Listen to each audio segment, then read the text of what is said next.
Hey guys, let's get more news from Steelers, but first don't forget to subscribe to the channel and leave your like. George Pickens vents frustration over Pro Bowl snub. George Pickens has come on strong and had a productive second NFL season.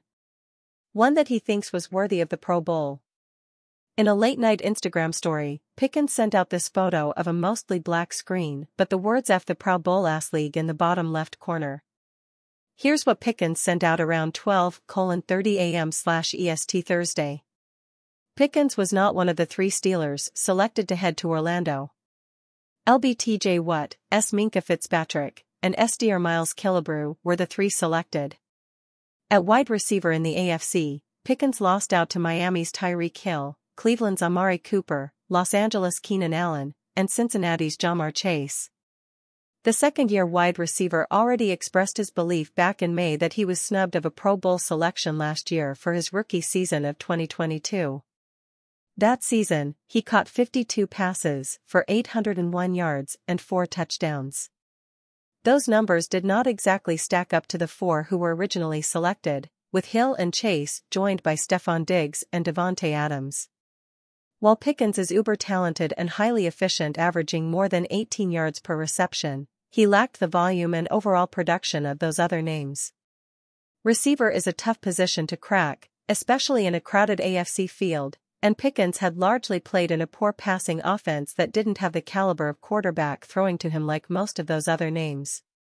Even Cooper, who has caught passes from 4 quarterbacks this year, has found a connection with Joe Flacco. On the year, Pickens is up to 63 receptions, 1,140 yards and 5 touchdowns. He's on a hot streak with 195 yards in Week 16's win over the Cincinnati Bengals, followed up by a 131-yard showing in Sunday's win over the Seattle Seahawks, and he's meshed well with QB Mason Rudolph.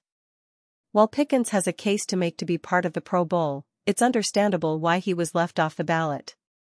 Perhaps he'll make it as an alternate if the above 4 names pull out due to either playing in the Super Bowl, sans Allen and Chase, whose teams are eliminated, or because of injury.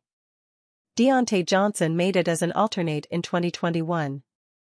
Patrick Peterson, happy Joey Porter Jr. taking CB1 assignments off his plate, little bit too old to be doing that. While he wanted to play for head coach Mike Tomlin, one of the reasons DB Patrick Peterson wanted to sign with the Pittsburgh Steelers last offseason was because of their interest in expanding his game beyond just a strict outside cornerback. No doubt one of the reasons for that is because he is 33 years old now and in his 13th NFL season. He was more than pleased to see the Steelers draft CB Joey Porter Jr., and not just because he once played with Joey Porter Jr. with the Arizona Cardinals. "I see a lot of myself in Joey. We talk about it all the time," he said yesterday, via the team's website. "I can remember when I played with this dad and I had those number 1 matchups, having those responsibilities week in and week out. And I will say I'm happy that he does have those responsibilities because I'm a little bit too old to be doing that at this stage of my career." Peterson began the season strictly playing the outside cornerback position for the most part, with Levi Wallace on the other side. Porter came in to take some snaps in dime packages. It wasn't until after the bye week that he started seeing more time in the slot as Porter's snap count rose, eventually ascending into a full-time starter. "Joey has all the tools that he needs to be successful in his game, and I'm just so happy to be with him to watch his young career flourish," Peterson said, repeating a sentiment he has expressed frequently throughout the year, "because I was in his shoes once upon a time in my career."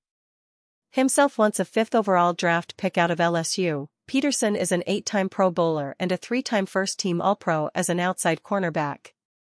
He currently leads all active players in career interceptions with 36, 2 ahead of his former Minnesota Vikings teammate, Harrison Smith, though his last interception came while playing safety. Oh yeah, he has started the past 2 games at safety, playing 0 snaps at outside corner, having now logged 163 snaps on the season at safety, according to Pro Football Focus. It's something that they only briefly dabbled with during training camp, but injuries forced the issue. On the season, he has still played over half of his snaps on the outside, but in addition to his 163 snaps at safety, he also has another 313 snaps either in the slot or in the box near the line of scrimmage. It's by far the most varied usage he has ever seen in his long career, logging over 1,000 snaps at outside cornerback just last season. Still under contract for 2024, that gives the Steelers some options about how they want to make use of him. They know they now have Porter as their top cornerback, who has lockdown potential. They may not want Peterson to be his opposite on a full-time basis. Could Corey Trice Jr. or Darius Rush emerge as a starter by then? Travis Kelce slams Pittsburgh media as Jacka, ES over Mike. Kansas City Chiefs standout Travis Kelce expressed strong opinions about the Pittsburgh media during the latest episode of his New Heights podcast with his elder brother, Jason Kelce, who plays as the center for the Philadelphia Eagles. The conversation revolved around the remarkable achievement of Pittsburgh Steelers head coach Mike Tomlin, who is on the verge of completing his 17th consecutive non-losing season, regardless of the outcome of the Week 18 matchup against the Baltimore Ravens. Despite the Steelers facing challenges throughout the season and holding a 9-7 record, some members of the Pittsburgh media had advocated for parting ways with Tomlin, either through a mid-season dismissal or a potential trade for assets. Travis strongly criticized such suggestions, labeling the media's discussions as baseless and unintelligent. They were talking about firing him, 7 weeks ago? Jason inquired, prompting Travis to respond sharply, "The media's so dumb. Why do we do the media? Bunch of Jacka, ES. They are just a bunch of Jacka, ES. I'm just out here talking ing nonsense. He is one of the best coaches the NFL's ever even seen, about to possibly get his 17th consecutive non-losing season. Jesus Christ." The brothers delved into reminiscing about their own lives 17 years ago, with Jason already playing college football at Cincinnati and Travis recalling his driver's license suspension in Ohio. This comparison aimed to underscore the longevity of Tomlin's successful tenure as the head coach of the Steelers since 2007. Tomlin boasts an impressive career record of 172-100-2 in the regular season, amounting to a .639 winning percentage.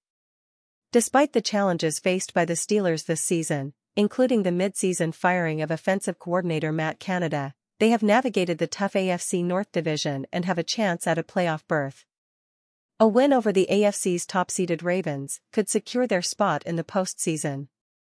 Travis and Jason acknowledged that, while their own teams are not in contention for playoff berths, they might find themselves cheering for Tomlin and the Steelers to succeed in reaching the postseason, potentially making skeptics in the media reconsider their earlier criticisms. And you fan, what do you think of the Travis Kelce situation? Leave your opinion in the comments.